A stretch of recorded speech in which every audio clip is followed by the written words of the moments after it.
This is Casper De Norre, and you're watching the Chat with Chaps live show.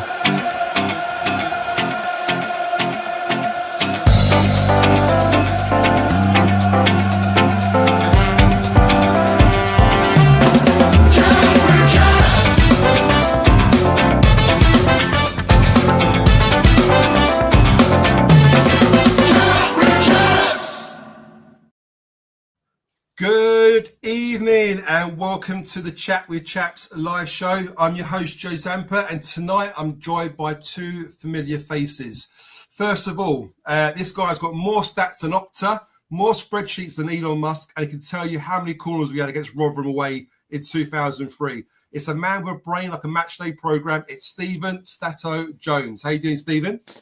I love the intro, but please don't ask me how many corners we had at Rotherham away, because I might have to let you down there, Joe. But no, I'm pleased to be back. It's been a while. Been on my pre-season and all that, much like the players, and looking forward to being back and getting into the full swing of things. Good stuff, good stuff. And then join us also is live from a undisclosed trattoria, I think that's what you call it, in South London. He's the man who would even make the Don Corleone nervous if he slated Millwall. It's the godfather himself, the Bermondsey Angelo Miliotto. How you doing, Angelo? You all right? That doesn't go, does it? It doesn't go. The godfather of Bermondsey. The godfather of Bermondsey. That's what we're going to say. Sorry. I'm good, mate. How are you, Joe? How was your holiday, mate? You have a good time? I'm good. I was fine up until about half an hour ago. And you guys know the carnage that we had to get this show going. So, guys in the chat, you won't know about this, but so we've had a few sort of technical hiccups and stuff, and literally about 2 minutes to go, we managed to go live with this. So I should have said anything. I should have kept my mouth shut, really, shouldn't I? You wouldn't know no difference. But had a good holiday, good break. Am I glad to be back? Probably not. You're back to work and stuff, but I'm glad I'm back on here anyway. So we'll go to the chat in a second. Before I do that, guys, please. You know what I'm going to say? Please like and subscribe to the channel. If you haven't done so yet, please get on there and subscribe. It's free to subscribe. What you've got to do is just click on the button and you'll get alerts whenever we do like shows or put videos up. But please also like the live, because everything we do goes to Cancer Research UK. All the profits we make goes to Cancer Research UK. So please do that for us, guys. First of all, let's go to the chat, and through the door. Ding dong is Chris Brown. How you doing, Chris? Good to see you. Dan Clements, how are you? Morning, boys. Where are you? Are you in Australia or something, Dan? Stephen, where have you been, Zealand. Mate? I think he's from New Zealand, Daniel. There you go. Billy Smith, how are you, Billy? I didn't see you last week, Billy, or the week before, I don't think. So good that you're with us.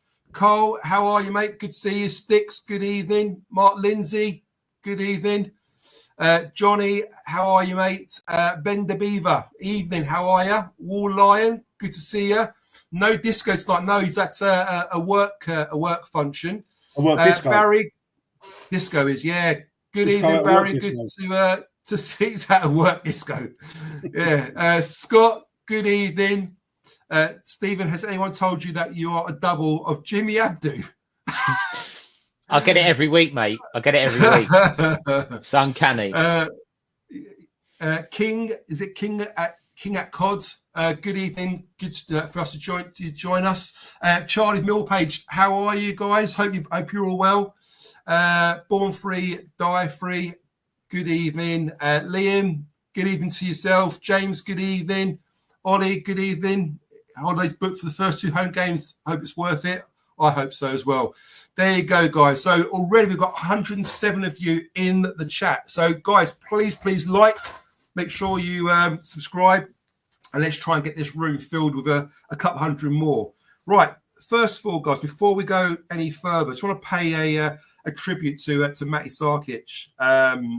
Obviously, forever a Lion. Very, very sad last year. The sad sort of tragic passing of Matty. Today would have been his 28th birthday. So I just want to give Angelo and Stephen, a short piece, a reflection on Matty, and just share a few words if you don't mind, please, guys. Yeah, it's I saw the thing come up on the Millwall website. mate, it's just so bloody sad, and it's so unfair, and especially what happened, with the Liverpool guy as well. At such a young age, it's horrific, mate. And I just hope the family are finding the strength to get stronger every day. But yeah, it's heartbreaking, mate. And not much more you can say, mate. It's just gutting, really, really is, mate. Yeah. No, nice words, Angelo. Thanks, mate. And oh, sorry, Joe, you cut out a little bit there. that's right. No, just share some words. Sorry, on Yeah, he would be 28, weren't he? It's just the Liverpool, obviously Jota at Liverpool is kind of heightened. I think Liverpool being, champions of England, they're going through a tough time, and the supporters are saying how difficult it must be. We actually had that tragedy twice with obviously John the year before, and then Matty last year. Obviously, it would have been his birthday today. Terrific goalkeeper, really, really one that probably would have probably been the number one all last year, and looking forward to another season. It's a cruel world. Obviously, thoughts are with his partner, his brother, mum and dad, all the friends, even Andy Marshall, obviously, who was very close to him as well. But he'll never be forgotten. At Millwall, MS20 will live on, and the players that knew him. Obviously, we've got some new ones now, but there are certain players that knew him and played with him. Will make sure that whatever we do is for Matty. Yeah, lovely words from yourself as well, Stato, and cheers again, Angela. Thank you very much, and lovely messages coming through on the chat there as well, guys. Thanks very much, Ian. Good to see you, mate. Evening, hope you're well. So guys, again, sad to reflect on it. What a horrible coincidence, isn't it? That both of them players were 20. The Liverpool guy as well. It's just horrible. It's horrible weird, isn't it? It's weird. Yeah. It's sad. You can imagine what the families of both players must be feeling. And again, just Matty's birthday today. He died. I think he was 26, wasn't he? I think he would have just turned 27 otherwise, and then obviously 28 now. So sad to reflect on it. But we wish his family well on this sad day.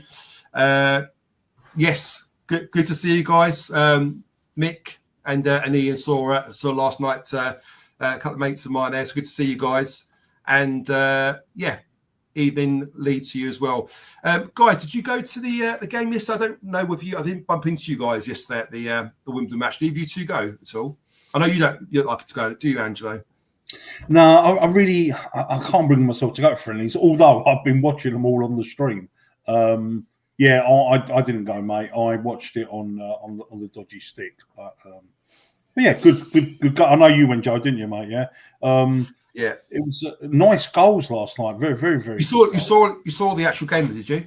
Yeah. I watched the game, mate. Yeah. Okay. Yeah. Nice. And Stephen, did you watch the game? What's your I watched it on the stream, much like Angelo. I love my football, and as much as all the viewers and the guys that do the channel, but midweek friendlies, I just can't really get myself up for a friendly. I know other people love it, and fair enough, each to their own. But I watched it on the stream. In terms of the performance, again, it's really difficult to you check a lot of changes, young players in the team, and I'm sure we'll come on to it. But I actually thought he played quite well. I think some of the players that were on show last night were excellent. A couple that we expect good performances from, but a couple that are obviously breaking through from the under 21s. Couple of comments. We'll probably come to the game in a minute, but there's a couple of comments from Wimbledon fans on Twitter. I noted where they were talking about how good we were in front of goal, how impressed they were with Mihailo Ivanovic, and general compliments on our attacking play, which I think we all would be the first to admit as a fan base that we probably feel like we haven't seen enough goals from a Millwall team. Being honest, and we've got 7 in our last 3, and I don't remember a pre-season quite like it. So other clubs are spotting it, we're spotting it, so everything's moving in the right direction. Yeah, Completely agree. Evening, Oscan. Good for you to join us. Obviously, it's a pre-season friendly. Don't read too much into it. It's pretty much there to kind of improve fitness and sharpness. But it gives you a bit of a telltale as to what players are performing, Angelo. Which ones seem to be sort of, be at the right level where they need to be at the moment. Which players are probably falling a little bit behind where they should be at the moment. So, was it any players that impressed you? I mean, Dan Clements mentioned there about a shout out for Alfie Massey later as well. So we will touch on that as well. Any thoughts on any sort of standout performances for you from yesterday's game, Angelo? Yes. So the ones that stood out for me, I thought Aziz looks so bloody fit at the moment. There's been a couple of videos where he's right in good shape, and I just felt that every time he got the ball, he was being very, especially in the first 15 minutes, he was being very, very direct, which we love. Very impressed with him. Mihailo, his touch was fantastic, mate. Yeah. Just these little flicks and his hold-up play, he looks like he's improved immensely as well. I'm surprised he didn't score that goal where he's like hit it over the. Yeah, I saw that. Yeah, I would back him all day to put that away. But it's the composure he had, wasn't it, Angelo? The composure he had to knock the ball over perfectly to his left foot. He just couldn't quite connect with it properly, could he? Yeah, and his composure for the goal, fantastic, wasn't it, mate? Yeah, on his left foot as well, no mistake, brilliant goal. And then we got the youngsters. There's 3 youngsters that impressed me. Now, with the games over in Spain, I was particularly looking out for Howland, isn't it? Howland, yeah. Yes, Howland, isn't it? Yeah. Yes, yeah. Yeah, because I'd heard a lot of people speaking about him, and I thought that in Spain he really didn't show himself. He was very, very quiet over in Spain. But I thought yesterday he was superb, mate. And I put it in our chat. There's something Grealish about him. Do you know what I mean? Like, the way he dribbles with the ball and the way he runs. Even with his socks rolled down. But that guy, I can see being an absolute star. So I'm looking forward to him. The guys in the chat said Massey was so neat and tidy last night, wasn't he? I thought it was fantastic. And he's matured, isn't he, Angelo? Massey, he's kind of mature now. We still look at him as a young player coming through, but when you compare him to other youngsters like Lamptey and a few others coming through, he's almost that little bit more experienced now. I think yesterday he showed that quality, didn't he? That kind of maturity on the board. Do you think? Yeah, definitely, mate. Again, he didn't do much in Spain, but yesterday he was on the ball a lot, wasn't he, mate? And just simple passing, good quick passing, excellent. And I took a shine to Lamptey in Spain, watching the games in Spain. And again, when he came on, nice, short, sharp passes. Them 3 young players, their passing is superb, mate. I've got high hopes for all 3 of them, mate. So, the standouts for last night was them 3. Howland, definitely. And the Serb, fantastic. And I thought Aziz, while he was on, was pretty decent as well. They're the ones that stood out for me, Joe. Them 5. Cool. I'm going to go back to yourself, Stim, but before I do that, I just want to say thank you so much to Husey for his £5 donation in memory of Matt's. Really kind of you. Husey, hope you're well, mate. I know there's some sensitive news around yourself at the moment. I don't want to mention it on here unless it's okay for me to do so. So if it's all right, just let me know. I just want to say a few things on here, mate. That's okay. Just spread a bit of awareness as well, if you don't mind. So please let us know that's okay. We'll mention that later. But cheers for the £5 donation. Very, very kind of you, Husey. Stephen, again, players that stood out to you. I mean, when I went yesterday, I went with a load of mates of mine from where I live out in Surrey, who are not Millwall fans. The first time I went to watch Millwall, it was about 9 of us. And the players that stood out to them massively were Tanganga. They just thought he just oozed class at the back. Yeah, it's always interesting when you get a non-Millwall fan sort of talk about our players. And they really like Tanganga. They really, really like Casper De Norre. They thought he commanded the midfield. He was good on the ball, off the ball. His passing was very good as well. And Mihailo, Ivanovic, they were really impressed with Ivanovic as well. So it just shows you these are 3 players that stood out to a non-viewing Millwall supporter. but quite clearly they're probably three of our biggest players that were playing yesterday. I mean, there are players that are missing, of course, inside, but they're three players that stood out. Stephen, my question to you is, how important is it to keep these players fit and available? I mean, Tanganga's still there somehow, Ivanovic looks like it could be off, and then Casper, at the moment, fingers crossed, there's no rumours or transfer rumours on him, but he seems to be a big player for us, and I'm sure he'll step up again this season, won't he? Well, it's the spine of the team.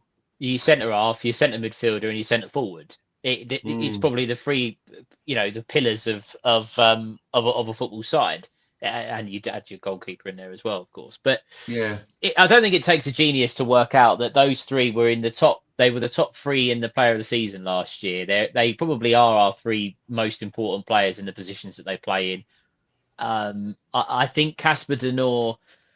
Joe, we probably had a very similar view on Casper for a long time. And I think I'm not, everyone has their opinions on football and everyone's entitled to their opinions on football. But I think Casper's always been someone that it was only going to take a matter of time for it to click and people would see how good he actually is in this team.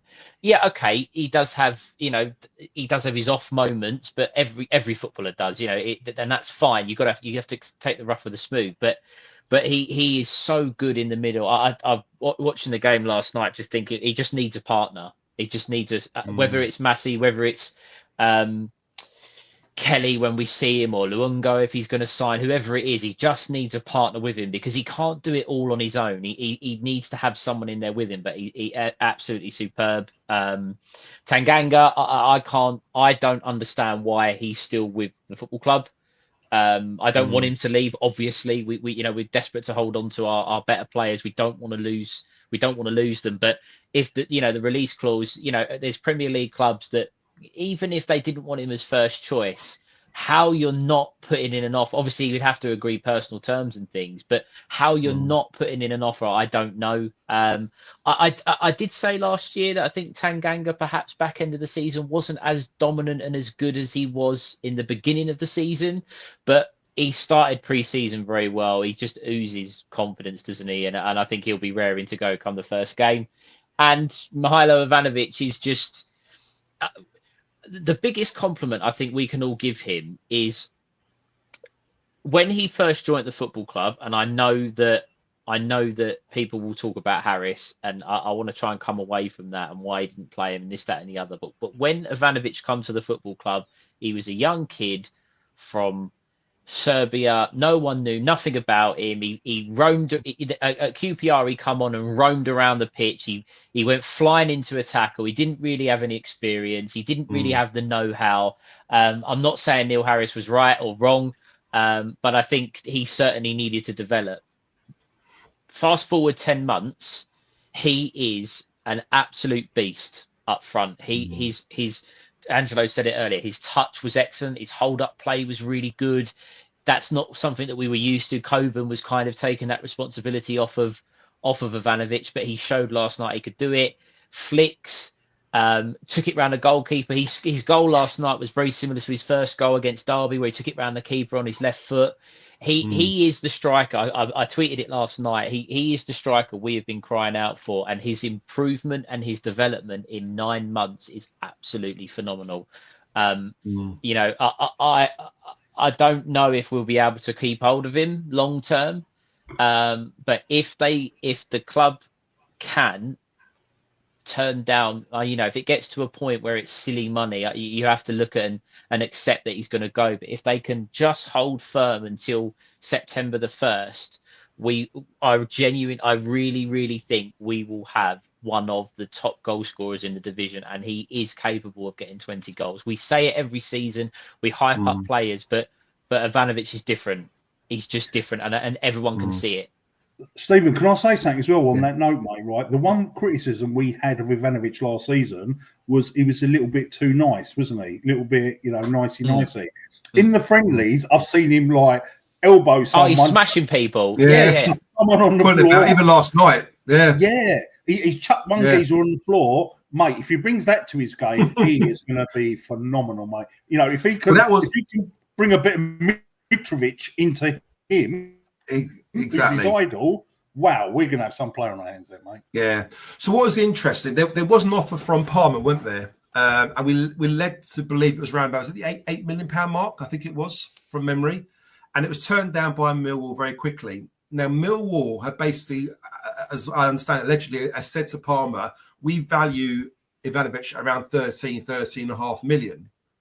And then today, and I was going to try and get the article up, but I can't get it up for you, unfortunately.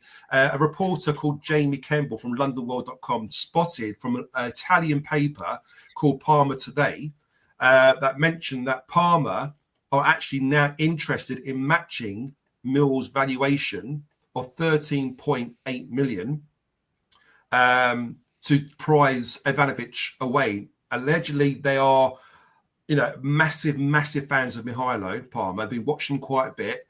I don't know whether yesterday's performance did anything towards that, but today they've made another attempt, apparently.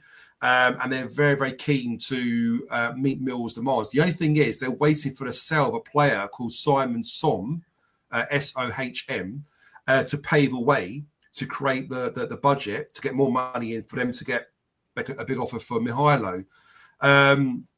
So hearing that, guys, if you believe that's to be true, 13.8 million or 13.5 million there or thereabouts, is that a fair transfer sell for Mihailo? Would you be happy to sell him on that fee, Angelo and Stephen, and then build a team, with that around him? Can I just say on that, just before we debate the fee, Millwall don't talk about any transfer news. They don't say nothing. We are definitely in the market for players, and we're probably closer on players than what we might think. I don't know anything for sure, but we're not stupid. We are going to be looking at deals. They don't say nothing. I cannot believe, love for money, that Millwall have come out and categorically given Parma a fee and said, this is what we want for him. I can't believe that they would do that. Why would any football club do that? Because then Parma will go, all right, then we'll do it. They'll want as much money, and Millwall might want a bidding war. They might, if that's the case. So I don't quite believe everything. I think Parma are interested. I think they will offer more money, but I don't believe that Millwall have told them what the fee is. I can't believe that personally. In terms of the money, look, we bought him for 3 million. Or whatever it is, 2.8, the deal, whatever the deal works out to in pounds. I think if we was to sell him for 15 million plus, the club will see that as really, really good business because of it's a lot of money within the space of a year. One year. Personally, I don't think we should be letting him go for anything less than 20 million. Goal scorers come at a premium. He's an international. I would be disappointed. If it's 18 plus sell-on or whatever, you'd have to weigh it up, and it'd probably be a better deal. But the figure that's been bandied around, for me, it's a no. He's worth more than that. Well, also, to a great point there, Stephen. But Angelo, to Stephen's point, do we want to let such a valuable striker in the championship we've got, go for even 13 million is a lot of money, but by keeping him, that could give us a much better chance or greater chance of getting promoted this season with his goals. As Steve mentioned earlier, there'd be no surprise if he scored 20 goals this season. Ivanovic, it wouldn't be a shock, would it? If he carries on the rate of form that he showed in the last season. But what's your thoughts on it? Do you think, if it's true that Millwall would consider 13 million and the offers made, they would accept it? And is that too little? Is that enough for you in your eyes to see him go? Well, first things first, mate, if we can keep hold of Tanganga somehow, if we can get these missing players fit, right, the ones that we're going to talk about, they've gone missing, and if we can keep Mihailo, we have got a right good chance of putting it in a good challenge next season, The way that I see it, yes, we could get 15, 16 million for Mihailo this summer, but how much will we get for him next summer, mate? Next summer, we could get 22, 23 million, and... We've also given ourselves the chance of going up. So we've just got to stay. You guys know I love my poker, You've got to just hold on to them cards, mate, and don't fold them. Just keep holding, and let's see what next season brings, and we can sell him in the future. If we do sell him in the future, it'll be more than 15 million, in my opinion, mate. So we've got to hold. Yeah. Good stuff. Guys in the chat, love to get your thoughts on what we spoke about there about Mihailo Ivanovic. I've got loads of comments to go through, so I will get to your comments shortly. But before I do that, Hughesy, he just said it's fine, Joe. Thanks. So, Angela, you know, Stephen, you know. So, Hughesy, unfortunately, has tested positive for prostate cancer. I believe that's correct. I'm hoping he's caught it at very early stages. Very, very, very, sudden news for Hughesy. I believe Hughesy. Tell me if I'm wrong. And I think it was just like a random test. He had like a blood test that showed up at his blood test. And what Hughesy was saying to us online, or if you follow Hughesy on social media, is that, guys, you got to get yourself tested. You know, I'm not quite sure how old Hughesy is. Maybe you can share it if you don't mind, Hughesy, on the chat. But guys, yeah, if you're getting to the age of sort of 40s, 50s, and you haven't get yourself checked out yet, get yourself checked out. You can get the old, finger up the bum and whatever.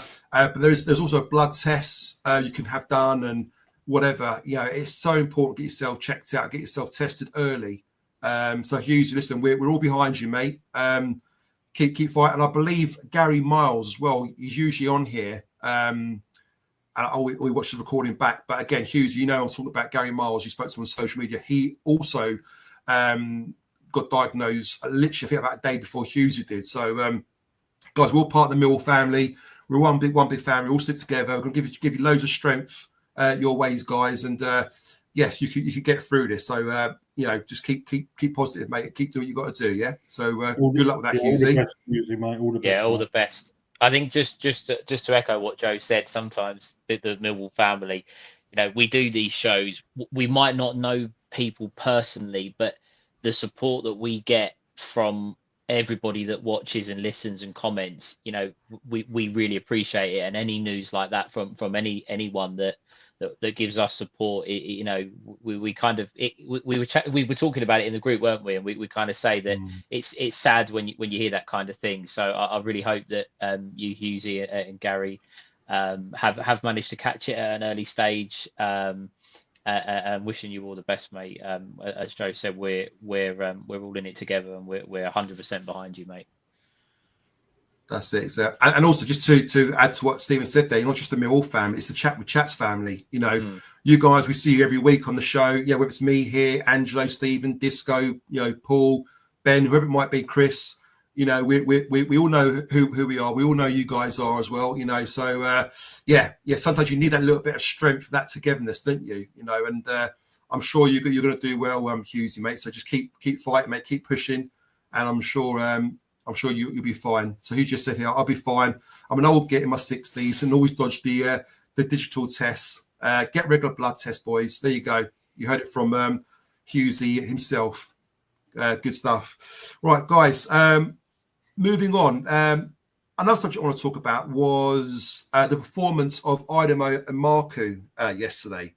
I don't know who wants to go first on this one, but we've had a bit of a debate, should we call it, Stephen and Angelo, on our WhatsApp group earlier today. Without mentioning names, Ben and Paul were slacking Emakhu off. I still want to mention names, but I couldn't help myself.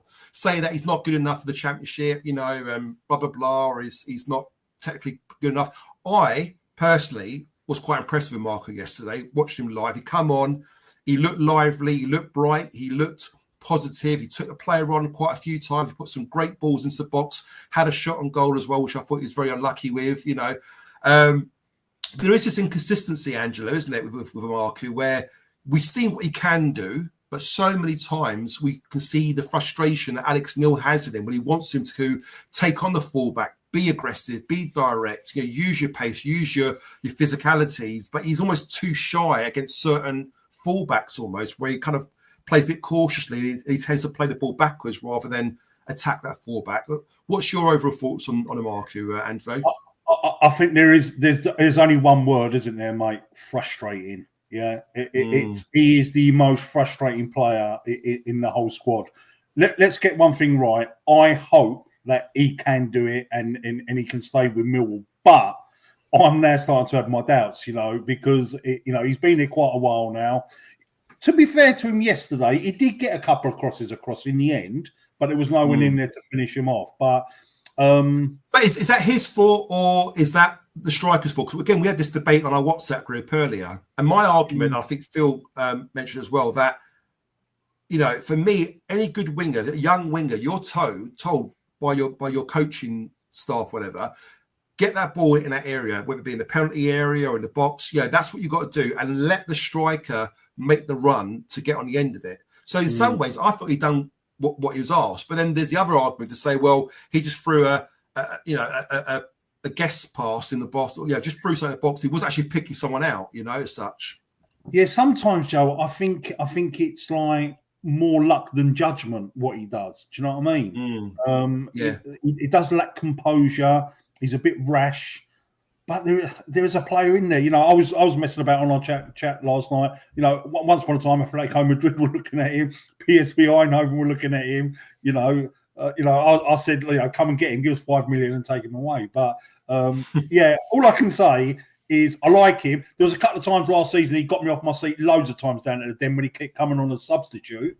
And then some people are saying, is he only an impact sub? There's a player there. But the thing is, can Alex Neil get that player out? If he can't, we've just got to let him go, mate. The issue we've got with Emakhu is last season we got it massively wrong with him. Now he fell out with Harris after getting that red card. Harris basically might as well come out and said he's not going to play him. It was only when Harris was leaving the club that Emakhu started to get game time, and I think Emakhu had a little bit of I'll show you. And I think that's where you said he was getting you off your seat, Angelo. You're right, he was, but it was in that spell when Harris was leaving the club, and he was saying to the manager, "This is what you've been missing out on. This is what you could have had in the team if you'd have been willing to give me a chance." What should have happened was he should have gone out on loan and got regular game time and built regular game time playing in League One, maybe League Two. Yes, he's had injuries, but he needs regular game time. Someone in the chat, you'll probably get to it, Joe, has said that he won't get consistent game time at this level, and he won't. If you look at if you take at the moment the attacking options that we've got: Aziz, Coburn, Ivanovic, Negley, Bangura Williams, Zach Lovelace, Benicio Baker, who I think is going to be a bit of a player. Our lad there, Emakhu. There's 9 players that are going for those attacking spots. If we're dead set on playing 2 up front, is Emakhu going to get in front of Negley, Bangura Williams, Aziz? I don't think he is. So he is only ever going to be an impact player. And I don't know, Joe. I think you were there. I think we did have a conversation at Watford last year. He started the game, Emakhu, and was absolutely dreadful. He was woeful. And that's what you get. The next week he comes off the bench. He got a goal for De Norre that game, didn't he? An assist, didn't he? Was it Watford away? Watford away? I'm pretty sure he might have in the second half, but the first 45 minutes he was absolutely dreadful. And it's so chalk and cheese. People will say Harris knocked his confidence. People will say attitude. However you want to dress it up. He hasn't played enough games. He's now playing in the Championship, which is becoming like a Premier League 2. You look at the clubs, you look at the money that's being spent. Is Alex Neil going to say to a relatively inexperienced winger who does clearly have some form of confidence issues, right, you're going to start every week? I just don't see it. And I think we made a mistake by not getting him out on loan. I really do. Not his fault, by the way. He may have been pushing for it, and we needed some reinforcements, whatever. But I think we've mismanaged him as a player from when he first joined, and I think that's why we see such inconsistency. Yeah, no, I couldn't agree more with both what you guys said.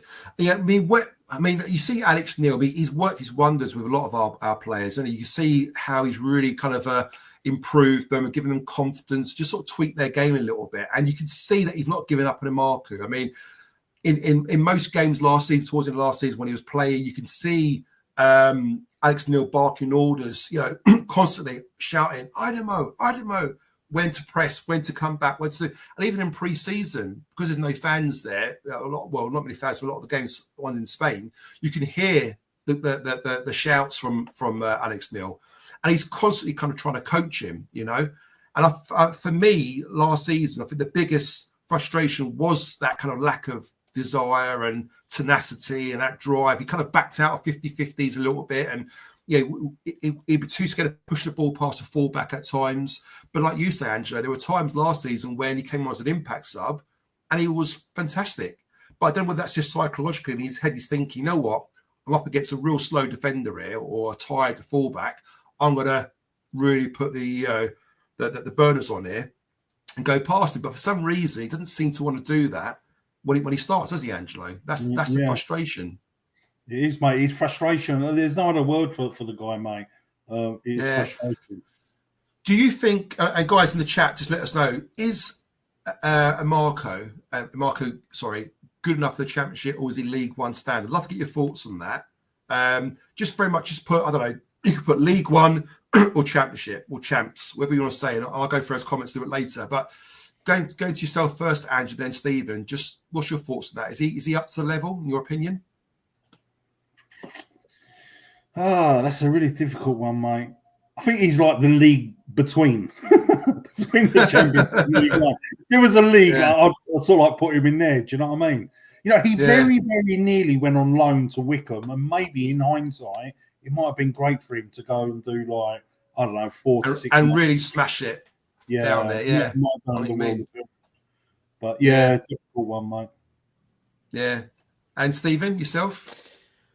I think we have better players at this level than him. I think we have players that you would say are Championship and progressing. I think Emakhu is stagnant, and I think he's not in the same category.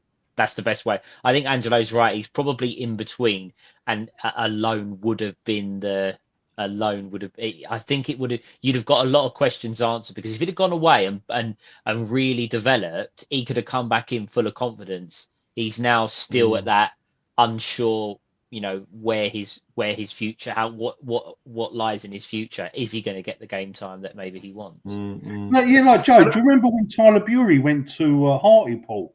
He was done really well. Yeah. And maybe although that was 2 divisions lower. Yeah, that was 2 divisions lower, wasn't it? So maybe it was a bit too easy for him. And we thought the same thing. We thought he'd come back, and he did kind of come back with a little bit of confidence, didn't he? From that. But then there's an argument to say, you know what? We've had so many injuries. We've lost so many key players, like Bangura Williams pick up little knocks here and there. Negley, it's been in and out a little bit as well. Do we need Emakhu in that squad? Okay, maybe not to start games. We've got Aziz that would probably be more suited to start ahead of him. But is it important to keep him? You send him out on loan, and we're down to bare bones. What do you do then? If you can't record him.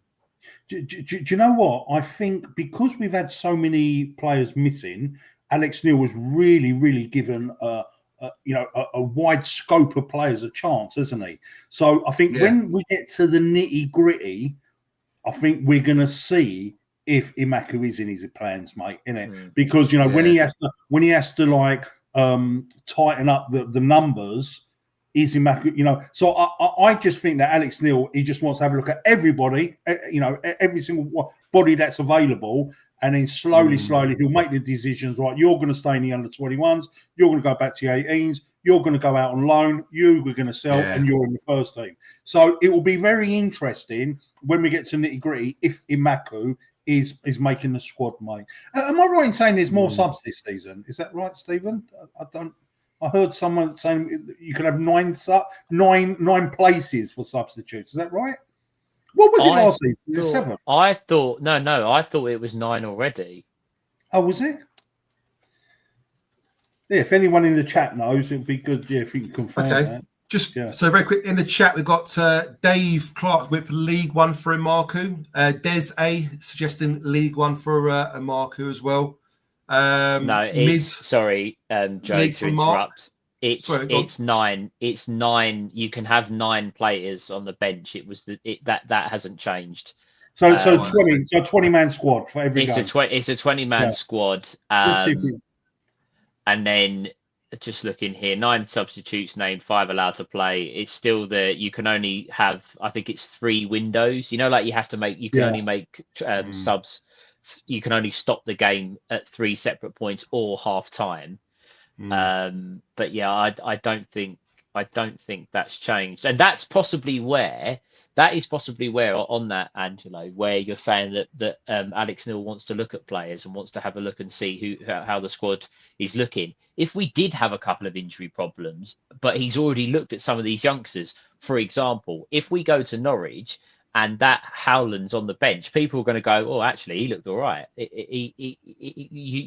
You're filled with a bit more confidence. When you just pluck people in that you don't really know a lot about, it doesn't fill you with confidence. But Alex Neil will go, well, I've had a look at them and I want to give them an opportunity. So the 9 subs will be interesting, because if Emakhu doesn't get much game time when we're allowed to announce 9 subs, I can't see how his career progresses, really. Yeah, it'd be interesting. Just want to go to the chat, guys, because we've got our listeners and our viewers in here. So Mark Lindsay's going for mid-table in League One, as we're saying. Johnny's going for bottom 6 championship team. That's where he sees Emakhu sort of fitting in. Ben Daviva says, at the moment, League One, but won us a lot of points from the bench, actually. Yeah. He did get an assist for Kundal, didn't he, over in Spain as well? That was one of his goals.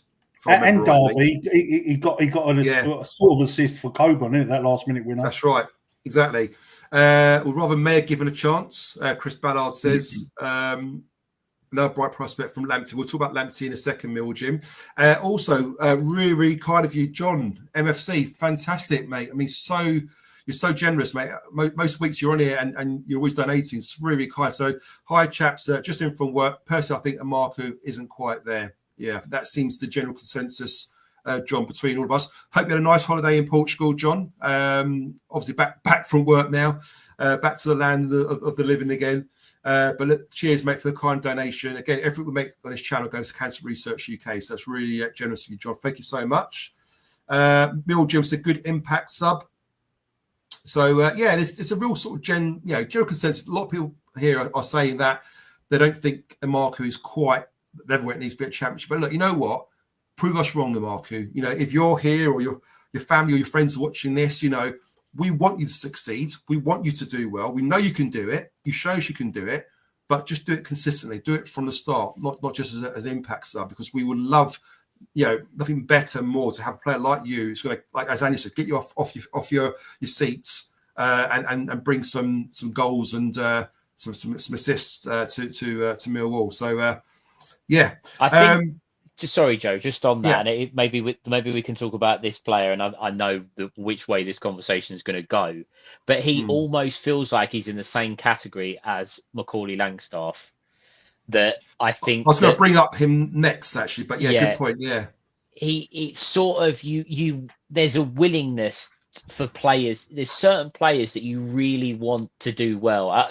Look, we want every Millwall player to do, of course we do, but I think Emakhu and Langstaff fall into the category of there are still people that are backing them and want them to do well, and there's others that are starting to go the other way and are just kind of saying maybe it's time to cut losses. But I think that the pair of them are very, very similar. I think Langstaff is absolutely desperate for a goal. He's just crying out to find the back of the net, and it's not happening. I don't know if that would be the answer to the problems, but I feel like the two of them are going to find themselves quite dramatically down the pecking order, if not away from the club.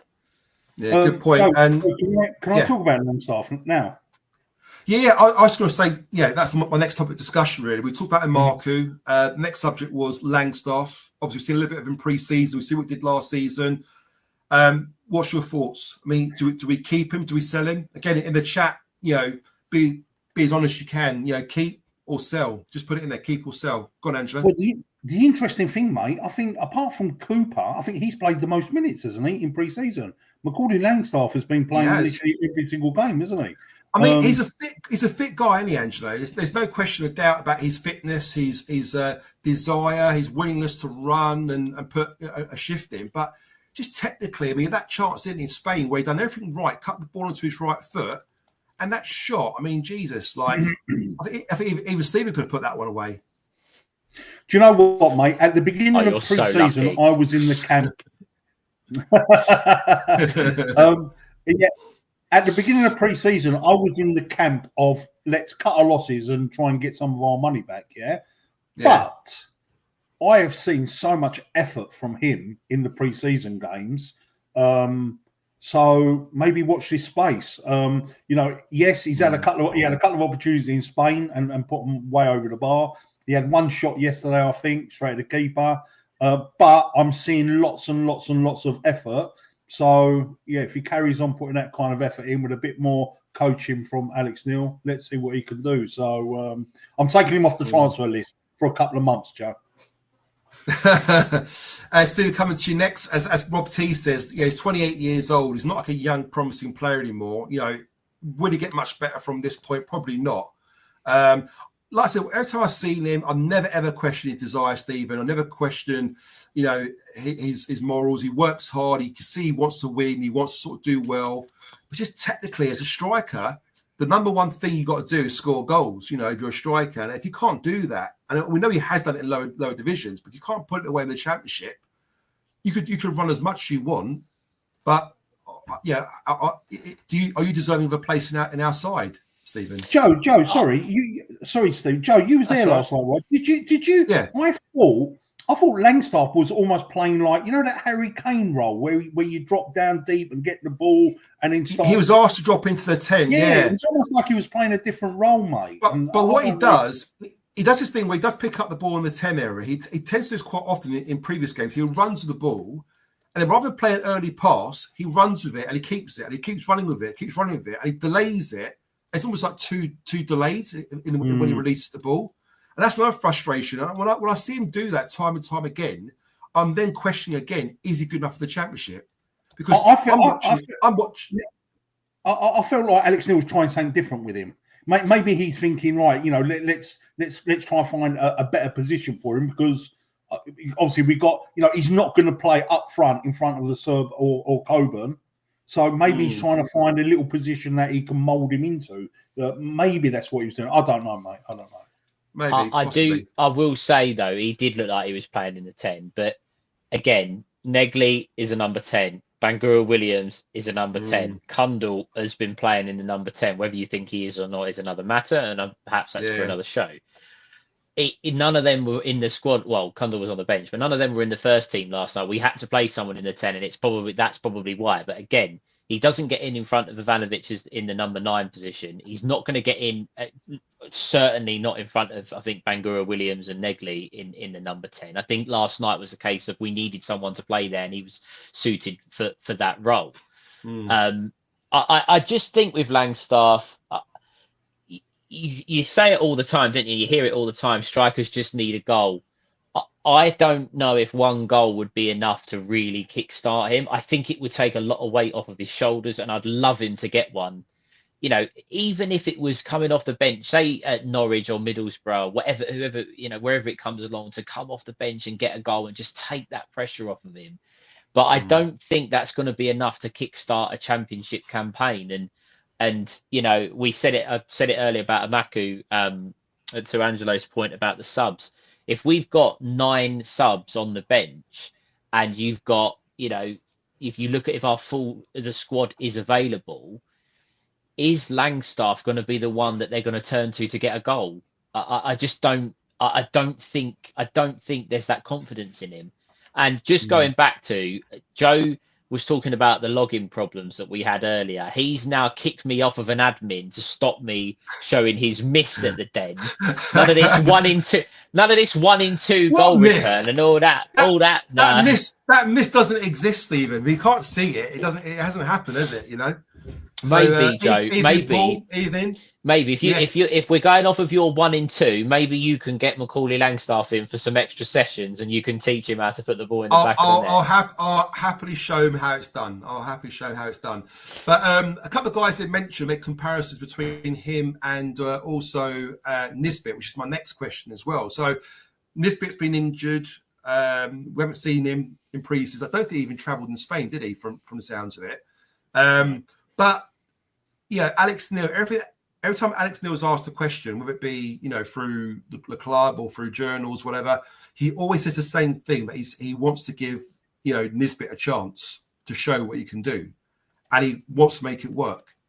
Again, we've said on previous shows as well, Nisbet technically, love him or loathe him, he is, and we've been told this by his teammates, he is by far the best finisher in the club.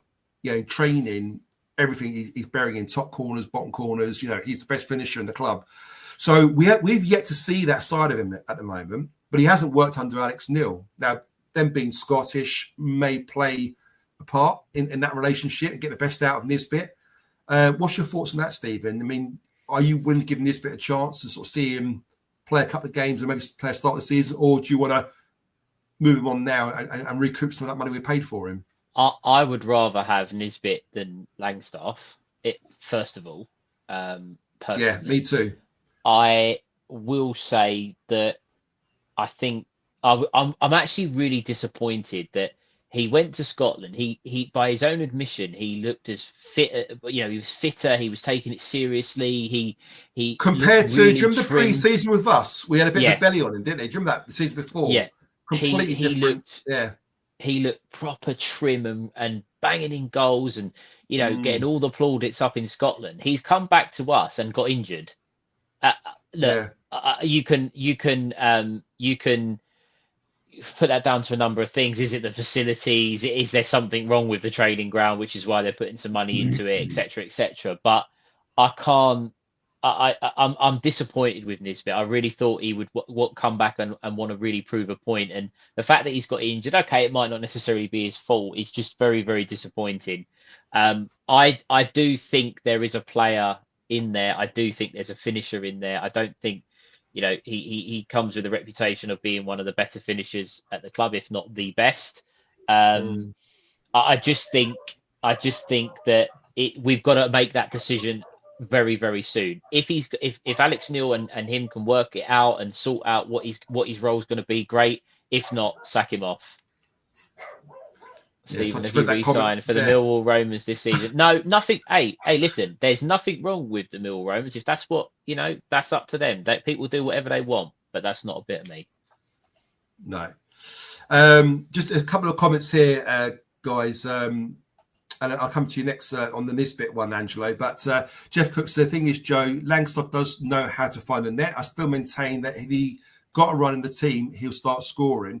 But I also appreciate where Alex can fit him in. First of all, Jeff, I thought you were great last week. Thanks for filling in, mate. Brilliant, you mate Disco. But going to Ben DeViva's comment here, he was given loads of chances in front of goal for Notts County as one of the dominant teams in those leagues. And an excellent point from Ben DeViva as well, Jeff, because there was an interview that Chris did with a podcaster from Notts County. And one of the things that he said, which still sticks in my memory, was that as good as Langstaff was, he needed 3 or 4 chances or 5 chances sometimes in a game to score 1, maybe 2 goals. And when he said that, straight away my mind was made up. And you guys, Steve and Andrew, might remember me saying early doors, I don't think he's good enough for us. And that decision was made based on what that podcaster said. Because I just knew at Millwall, there's no way you're going to get 4 or 5 chances in a game. You'd be lucky to get 1 chance. And unfortunately, in the Championship, let alone Millwall, you need to take your chances. If you're a striker like Ivanovic, for example, you get a chance, you put it away. And for me, I love the trying, the effort from Langstaff, but quality-wise, it's just not level where we need to be. He's League One level. And that's a compliment to him, because bear in mind, he was playing League Two before he joined us. So I'm still saying he's too good for League Two, but not good enough for our league, I don't think. Can I just say, I actually do think that we are going to create a lot more chances this season. I think going forward, we are going to be a real threat going forward with the players that we've got in the squad. I think Aziz is becoming very, very quickly one of our better players. Very, very crucial. Creates chances, scores goals. Ivanovic. There's a lot of players that are missing. I think we are going to create the chances. I think that, but as I say, Langstaff might have just missed the boat, because I don't think he gets in front of the other 3. And I think Ivanovic is miles ahead. Coburn would be then next Nisbet for me would be third, and I think Ivanovic, Langstaff just finds himself in that full striker position. No, I agree with you. Coming to you next, Angelo, your thoughts on Nisbet for this season, start this season? Just before I go on to Nisbet, and Stephen, maybe that's why Alex Neil was trying some different stuff with Langstaff, just because he ain't going to get in ahead of them other guys, So regards Nisbet, so last year you got to judge him like on his recent performances. I believe the first part of his loan spell in Aberdeen, all the fans wanted him out. He was absolutely useless. But the second part of his stay in Aberdeen, I think he was their player of the season. So, the shots when in training, he looked trim, he looked fit. Yes, he's picked up an injury. I don't know what the injury is. I don't know how serious it is. But let's take him off the transfer list. Let's give him a couple of months. Let's see what we can do with him, mate. Let's have a look at this guy under Alex Neil, mate, before we pass more judgment, I think. I love Paul's comment here as well. So if Babic goes and Coburn stays injured, we have a front two of Langstaff and Nisbet. Now that's scary, and it is. That's what we're left with, and that's not the level we need to be at. But I still remain that Nisbet is good enough for the championship. I'd love to see Nisbet alongside Ivanovic, or even against Coburn in a front two. Last season, we never really had him playing in the front two. He played that lone striker role, didn't he, quite often when we had him, and it just didn't really, sort of perform well enough. But can you imagine a front two of Nisbet and Ivanovic? If you're a defender, who do you mark? You've got the goal threat of Ivanovic, which now creates space for Nisbet. Give him a chance, he'll bury it. I do think, if we play our cards right and we get a good start from Nisbet this season, he could be a big player for us this season. Langstaff, I'm not too sure about, but if we had a front three of Ivanovic, Coburn, and Langstaff and rotated those three, I'd be quite happy with that. Would you agree? Do you know one thing I'm really, really, really worried about watching these preseason games? He hasn't played one preseason game with two up front, not one. And I thought our season started to turn nicely when we started playing two up front. I don't know what you guys feel about that. I have noticed that, but I do also think that he's trying to make sure that he gets minutes in Ivanovic and Coburn. And I know he didn't play last night, Coburn, but if you notice that it was Ivanovic to start or Coburn to start and then the other one come on, and he's making sure that both of them get enough minutes in the legs before the season starts. And it's also the other players that are available. Let's be honest, you wouldn't see your first choice team in pre-season at this stage anyway, because of the nature of you make 11 changes, everyone's got to get minutes. The fixture that people need to look out for is next Saturday. How we line up next Saturday is going to be real close to how we line up when we play Norwich, because it's the last one. It's the last opportunity to put in it's always the way, isn't it, as well? They tend to do that. Yeah. That's the one. Portuguese team, Stephen.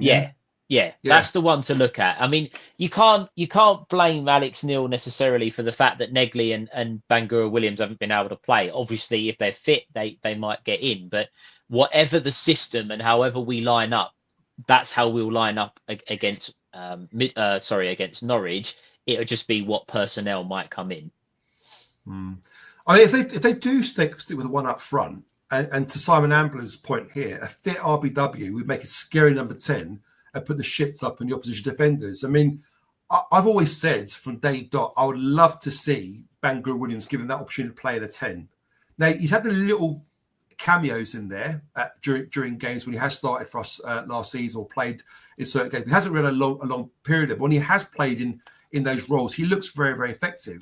He's very an intelligent player. He's strong on the ball. He's got great creativity. He's got a great eye, great touch, great vision, great good passing, and can score. Got a lovely left foot on him as well, But again, who knows what formation we're going to go with next season? Because if it's a 4-4-2, players like Negley, players like Bangura Williams, you're almost kind of restricting them of what their capabilities, what they can do. But don't get me wrong, I think Negley can still do a job out in the wing, as can Bangura Williams. But you like to see those players, Stephen, playing at number 10 where they can be really effective and actually making things happen. Would you agree? Yeah, absolutely. I think Negley scored a goal from arriving, starting the move and arriving sort of later in the box to finish it off. Bangura Williams. The other thing with Bangura Williams, which people maybe not have forgotten about, but it's slipped away. how good did he link up with Ivanovic? Those couple of games that he set up the goal at Luton, he set up the goal at Portsmouth for Ivanovic. That they built up an understanding. It's really been unfortunate with Bangura Williams, because I think he's the one. They put him on a long-term contract. They're really, really keen for him to get game time, and he's just not been able to quite get ready to play. He's the one. He really is the one for that number 10.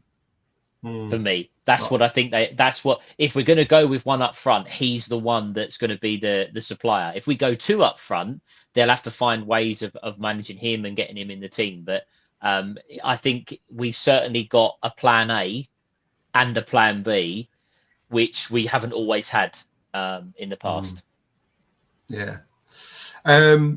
No, I completely agree. And then obviously, Paul, when they mentioned about Casper De Norre, and I agree. I think this season, pre-season training, I know it's pre-season is only technically an opportunity to get fitter and sharper, but he looks like he's up for it this season, Casper. Like he realised with Saville gone, and I think he mentioned in an interview, didn't he, recently, he knows what it means to be a Millwall player now. He suddenly feels like the older one, although he's only 28 years old. But as youngsters coming in, new players coming in, and he's now the one telling them what it means to play for our club. And you can see in his performances in pre-season, he's really taking command of this now. He's showing that, look, I'm the main guy. I'm the leader on the pitch now. And he did say, I think, in an interview that he's trying to be more vocal on the pitch. He realises he's probably too quiet, and he has been a bit more vocal. You can see that. And I'm really hoping this season will be a big season for Casper. He was so close to being player of the season last season, narrowly missing out to Tanganga, who I thought was excellent. And let's be honest, it's going to be very hard to beat Tanganga to that prize. But if we keep Casper fit, I mean, he played every single game last season.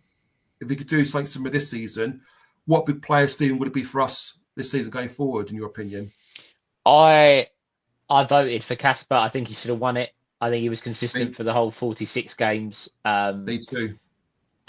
Again, nothing. Jaff is we love Jaff and his class, shines. But Casper's just so important. I think he's clearly learned a lot from George Saville. Probably playing alongside him. Sav was very vocal, very like I'm gonna stick up for the boys type thing. And I think Casper's probably taken that from Saville and now pushing that on in his own game. I just think he's fantastic. I think So go on. I think there is even a shout that they could make him captain. I don't think they will change it. Don't get me wrong. I think they will keep with Cooper, and that again is maybe a debate for another time. But I think Casper's showing all of the qualities to be a captain and to be a proper leader of this team. And Angelo, people are calling him the Deptford De Bruyne. His passing range sometimes. The balls he played, but even the pass he played to Ivanovic yesterday, where they've actually done a lovely little back heel into the path of Howland before he scored it. But the vision and the weight of that pass to Ivanovic was great. And you see him do it in pre-season, hitting these massive cross-field passes perfectly to the player. There's not many players that can do that. He does it effortlessly, doesn't he? And every time he does it, you can hear Alex Neil shouting out, "Well done, Casper! Well done, Casper!" in that kind of Scottish action. You can see that. Alex Neil was a big fan of his. And so was Gary Rowett, so was Neil Harris and Joe Edwards before them. Every manager has always played him, and started him. I know Neil Harris didn't do at the beginning because he wanted this kind of come and try and break us down style of football, and he opted for Saville and Mitchell instead, didn't he? If you remember. But when we were allowed to sort of play on the front foot a bit more, Casper was a big player for him. What's your thoughts, Angelo? Yeah, huge season for him because, like you just said, Joe, I think he is going to say, right, I'm here to lead a lot of these players. Last night, I actually thought there was 2 or 3 Caspers on the pitch because every time there was a loose ball, Casper was there to pick it up. He was on the left, he was deep, he was a bit more forward. He was everywhere last night, mate. So I think maybe the loss of Saville might bring Casper up a couple of levels, mate. And he had some ridiculous stats, didn't he, last season for breaking up of play, and yeah, I'm really looking forward to him being even better next season. I really do believe he's going to step up now that Saville's gone, mate. I really do. He's going to step up to the plate. That's it. He's going to step up to the plate, mate. Yeah. Yeah. And I believe he will. You know, I think everything for him at the moment, all the stars are aligned for him. You know, to be as experienced as he is now in that team, the age that he's at 28, he's looked at as a more mature player compared to some of the youngsters coming through at the moment as well. He gets the respect from his teammates, and he's got the ability. You know, so yeah, I'm hoping for a real good season there. Oscar said, "What's happened with Luongo? Has he signed? Is he signing? Not scored last night." That was actually one of my topics for discussion, which I was going to talk about later, but let's bring it up now very quickly. Same yourself, Angelo.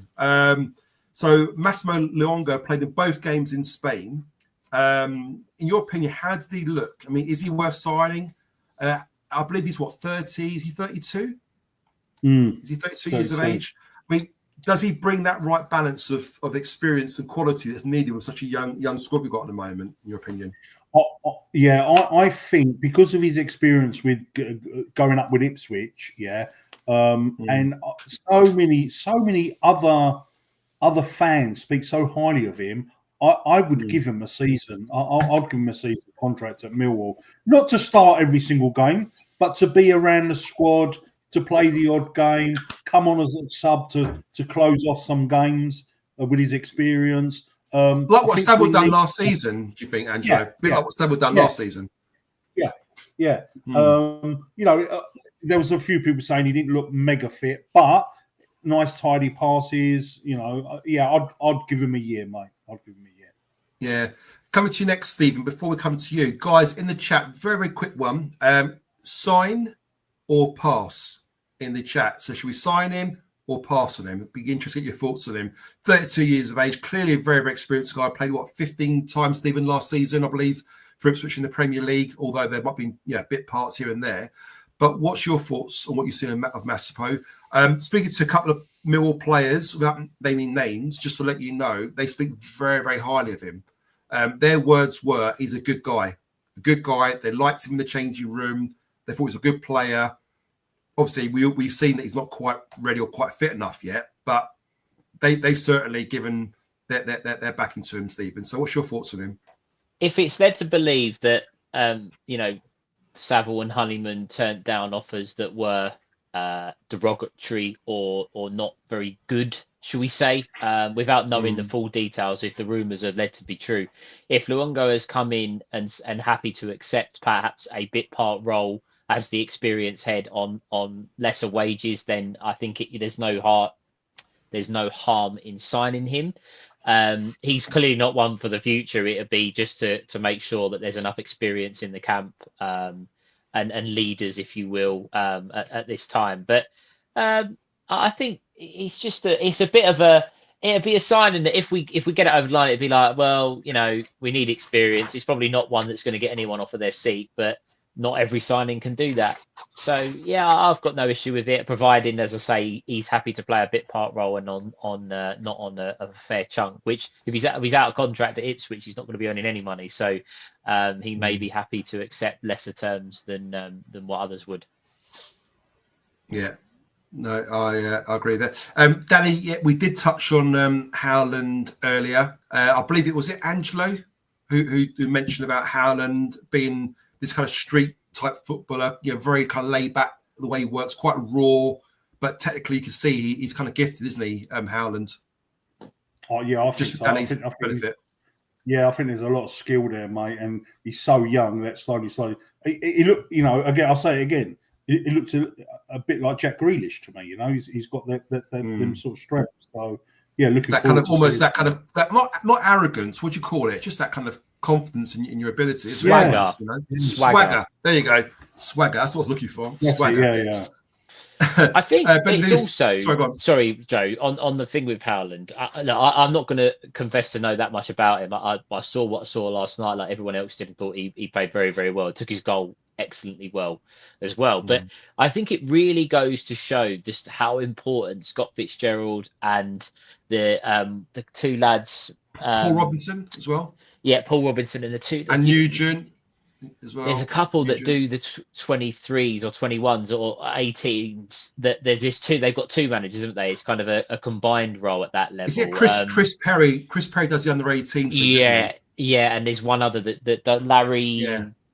Larry, I can't think. Anyway, the McAvoy. That's it. It goes to show just how much the fact that John Berylson kept the academy, put some money into the academy. I know it's always going to be a touchy subject, but they kept it going, and we're now starting to see some of these players come through. That, you know, when a youngster gets put in, you think sometimes you might get a little bit nervous and think, oh well, we don't really know too much about him. A lot of our young players, people are starting to go consistently now. Oh, he's got a bit about him. He looks quite good. And Howland is the next one on the list. So really good work from the under 21s, under 23s, 18s, whatever age group. They're doing a fantastic job, because that's how you get the model of what the club want. You have young talent and you develop them, and you unfortunately have to lose some of them. But if we're going to create players that are going to look as good as what they have so far, we're going in the right direction.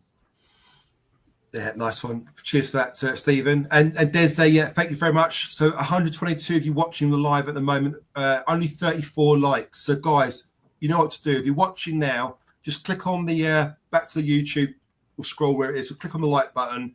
Let's get those likes up. Again, it all helps with the algorithms. The more you likes, the more money we can make for Cancer Research UK, and the more times we can get Angelo and Stephen and Disco and myself motivated to come out and do these shows for you every week. So all we ask you to do is get some likes. If you like the show, even if if you're watching this back and recording, just give it a like for us, guys. It really does help. You won't believe how much it helps with the algorithms and generates more money for our Cancer Research charity. Guys, another subject I want to touch on now is Dan McGloon. So Dan McGloon was a top Millwall scout. He's been with us for, I believe it's 15 or 16 years, it was reported. And he's now left Millwall to join Leyton Orient as head of recruitment. How big of a loss is this to us, our club, Stephen, to have someone of that kind of pedigree, that kind of consistency, being such a long time, knows Millwall, Millwall fan apparently as well. What's your thoughts on that? It's really difficult because it's hard to know how much of an impact that a lot of the backroom staff actually have on first team development, first team results. Obviously, as a scout, his role is to bring in players to play in the first team. So naturally, he's one that would have a more of an important role. I think it's important to understand that he obviously been with the club. I think it's 14 years. I think it was on the website. 14 years. 14. Now, if you think about in the last 14 years, how much has changed at Millwall in that time, and he has seen it all. I think that he worked under, I believe he may have even worked under Kenny Jackett as well. I'm not saying that was in that time frame, but Harris, you've had other managers that haven't quite worked out. Rowett, long term now, Alex Neil. So he's seen a lot. It's always sad when someone goes, and Millwall have made a big deal out of it for someone on the backroom staff to put the article out. They posted a load of pictures of him. They've made quite a big deal. Shame to always see someone go. Obviously, another one of the old guard that are now that's left the club. We're a new team now, aren't we? Not just on the field, but we're a new team off of it. But he's obviously given a lot of service to the club. A lot of managers have kept with him. A lot of people have kept him on. So he's obviously done a good job. And obviously down the road with Leyton Orient, maybe if they've got a wonder kid on their books, we can tap him up and sign him later on down the line. But it's hard to say what impact that's going to have unless the new scout comes in and signs us 3 Mihailo Ivanovic's. Then no one will bat an eyelid. But this is it. It's glass, exactly. It's glass half full, isn't it, Stephen? And to you, Angelo, to the point that we're now going to look to bring somebody else in. Who do we go for? Is there somebody that they're probably eyeing up already? Hence the reason why this move might have come about in the first place. But we don't know the ins and outs of it.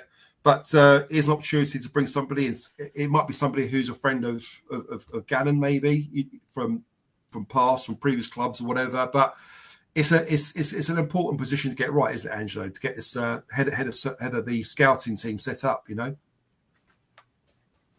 Am I right in thinking that we took a guy off Crystal Palace to do that job like a few months ago? There was, guy yeah. Someone come from Palace. There was, yeah. What I think he So was do a working with the similar younger job. squads though. okay. Oh, So could that be a reason why this guy might have moved on? Maybe, I don't know. You don't know whether it's been a sort of change in circumstances, or who knows? Power a little bit, and which direction we're going to go in, what we're going to do and stuff. Who knows? We don't know. But in the chat, guys, a lot of you going for sign for Luongo. Sign there. Got a pass there from Billy. Lovely Roslyn saying sign. Beeline sign. Paul saying sign. Chris saying sign. So there's a lot of you who are quite keen to get him signed up. Guys, we're approaching the 90-minute mark, so we need to get this wrapped up before we go on too late. Upcoming fixtures, Angela. I know you love a friendly. On Tuesday, Tuesday next week, we're playing against Sutton away. We played them last season, I think it was as well. Which I went to. It's not a bad ground to go and watch. The weather's always nice at the end of July as well.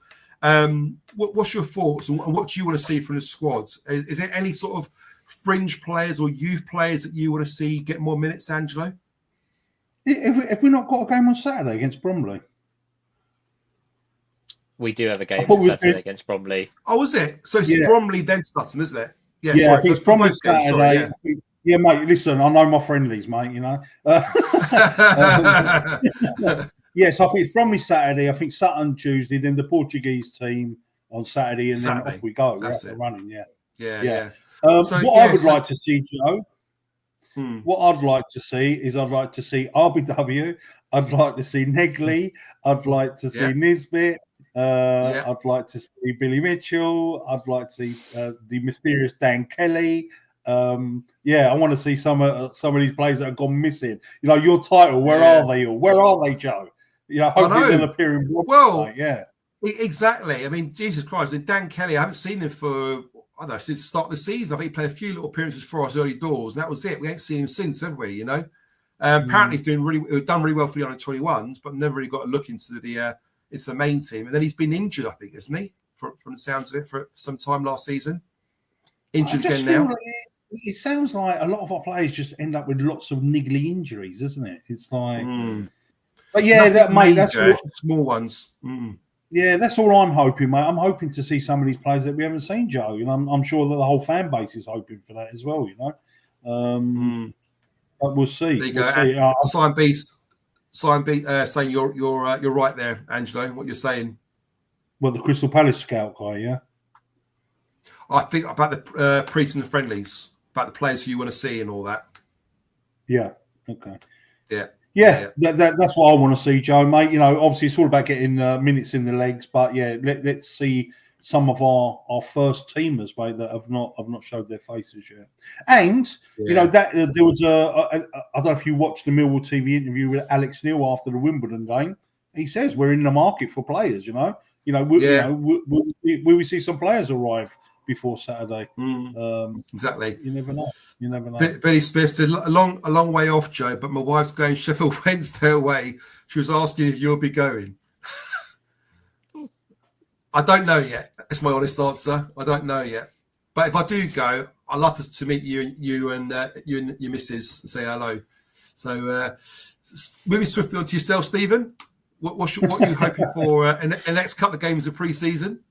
I just, much like Angela, I want to see some of our players. Sturge is another one. I can't work out what's gone on there. That it's taken all 2 months to get some paperwork sent over in those dodgy fax machines or whatever. The old Real Madrid and fax machine, and he's not played at all. I can't work that one out.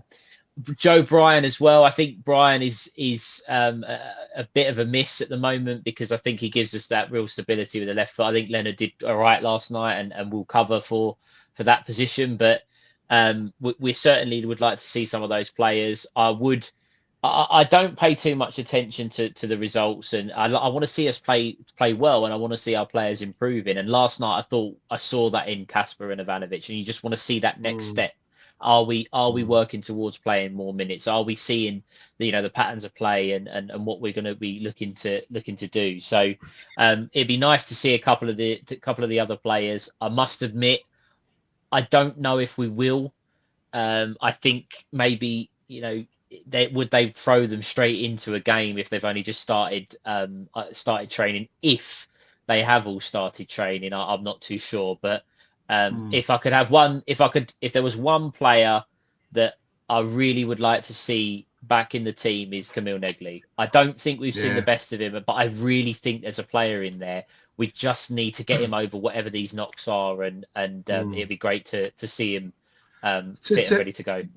We've said it so many times, to have a lineup where you've got Aziz, Bangura, Williams in the 10, maybe Negli on the right, to have those sort of attacking players with those technical ability and that they're kind of just their dynamism, the way that they are, it'd be so exciting to watch, wouldn't it? As Millwall fans, to watch them play football, it'd be so comfortable on the ball and just gel. Good players play very well. Good players, it brings the best out of everyone, doesn't it? I think the time will come when hopefully all these players are going to be available. With the likes of Casper and Ivanovic, available as well. What we could have a really decent side. I'm quite excited. And when you think about it, we haven't really signed any new additional players to our team. No. Negli we had it from last season. Bangura we had last season. A lot of them just been injured and haven't been available. So we're quite excited with the players we've got from last season, and we haven't added to that really, apart from the goalkeeper, have we, Stephen? So it's quite exciting to see where we can go from here. No, I also think, and I was thinking about whether I was going to say this or not, because you get sort of negative comments and stuff, but I don't think the players that we're going to be signing are going to be players that everyone's going to go, oh wow, like they're really exciting attackers. I think the club we're stacked with attacking players. We've got so many. Whether or not they're going to be the answer, I don't know. I think centre mid is crucial. We're going to need to sign another goalkeeper, I think, and maybe some squad players to fill in as and when. But I'm really excited about the attackers that we've got. I touched on it earlier. One of the comments, I think it was Craig Benicio Baker. I think what I've seen of him so far, he looks a real spark. He looked good last night. I think. Yeah. He warmed in. I'm not sure what game it was. I think it's the second game in Spain, wasn't it? Against the Spanish side, Elche, and he kind of got into that game and looked really good. Because I think it was you, Angelo, mentioned it in the first game. Where is this pace? Apparently supposed to be quick, weren't he? We didn't quite see it in the first game. He definitely looked quicker in the second game. And then yesterday, when I watched him live, there was a moment when he gets the ball on the right-hand side and he just sort of drops the shoulder, goes left, beats a couple of players, and hits this lovely shot. Okay, he was unlucky with it, but he just showed his threat, he showed his quality, and that kind of, I love that kind of that directness, that desire to kind of get forward and make stuff happen,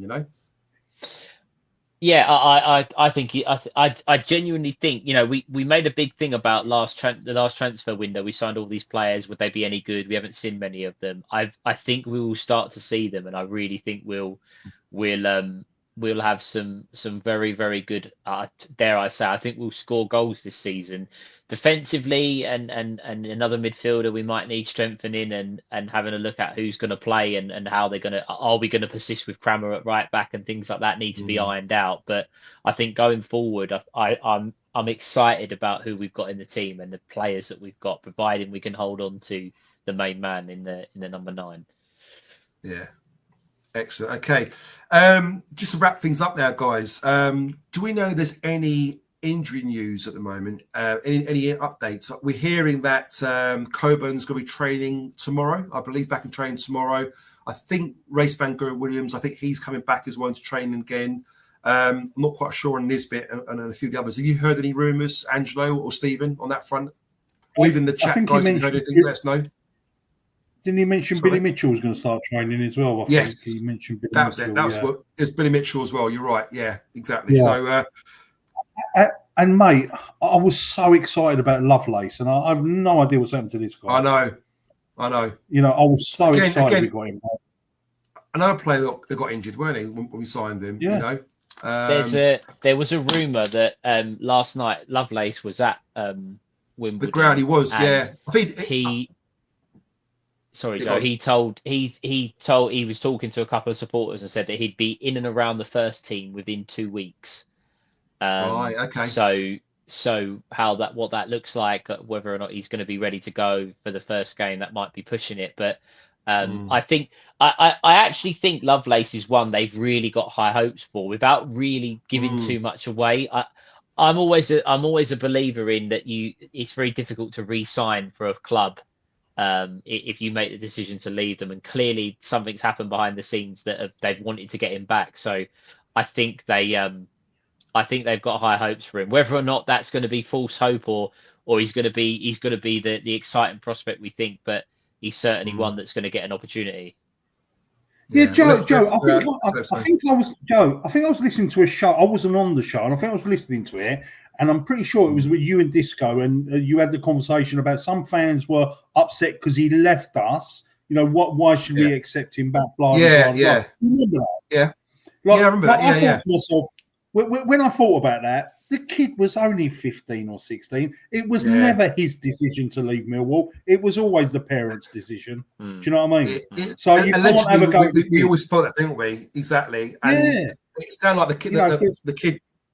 He didn't particularly want to go. I think he was kind of pushed to go. It was a big club, a big money move and all the rest of it. But what I can confirm is that when he decided that he wanted to move back down south again, there's a lot of clubs interested, even Premiership clubs apparently, and he wanted to go back to Millwall for a number of reasons. One, because he knows the club. Yeah, he spent a lot of time here in the academy, but also I think he saw the pathway. He saw the likes of SA and a few others that come in, and Ian Fleming, who've got these big moves. And he decided, no, I don't want to go to other clubs. I want to go to Millwall. He made it quite clear that's where I want to go back. So in some ways, it's quite an easy transfer for us. So when players are questioning his heart and his desire and motivation to play for our club, you can forget that, because he could, believe me, he could have picked bigger clubs than us. And he chose us over big clubs paying more money as well. So give the kid a break is what I say, Angelo. Yeah. Give him a chance. Yeah. Let's hope he gets back the next couple of weeks, like he says he is, Stephen, and we'll see what he's about. Yeah, absolutely. I think that, let's be honest, it doesn't take a genius to work out what Millwall are going to try and do with these players. They're going to try and put them in the shop window. So it's an obvious thing. It might not be for everyone, and I'm not convinced I'm fully sold on how you have a model where you keep selling your best players, especially if you only do it within a year. But some of these young players, they might not be with us for long, but they're going to be much like Romain Esse was should we say the starting point of have the young players and sell them on. He was the starting point. I know people will say Fleming, but he was brought into the club. These players have played in our academy, or at least started in our academy. That other players are gonna keep this football club alive because that they have to, and I think that they will. I agree. Guys, we need to wrap up now. We're getting close to the 90-minute mark. Apparently there's a game on, I think this weekend, the final. Is it England against whoever? Someone's playing tonight. There's a tournament going on. England final. Is it Lionesses?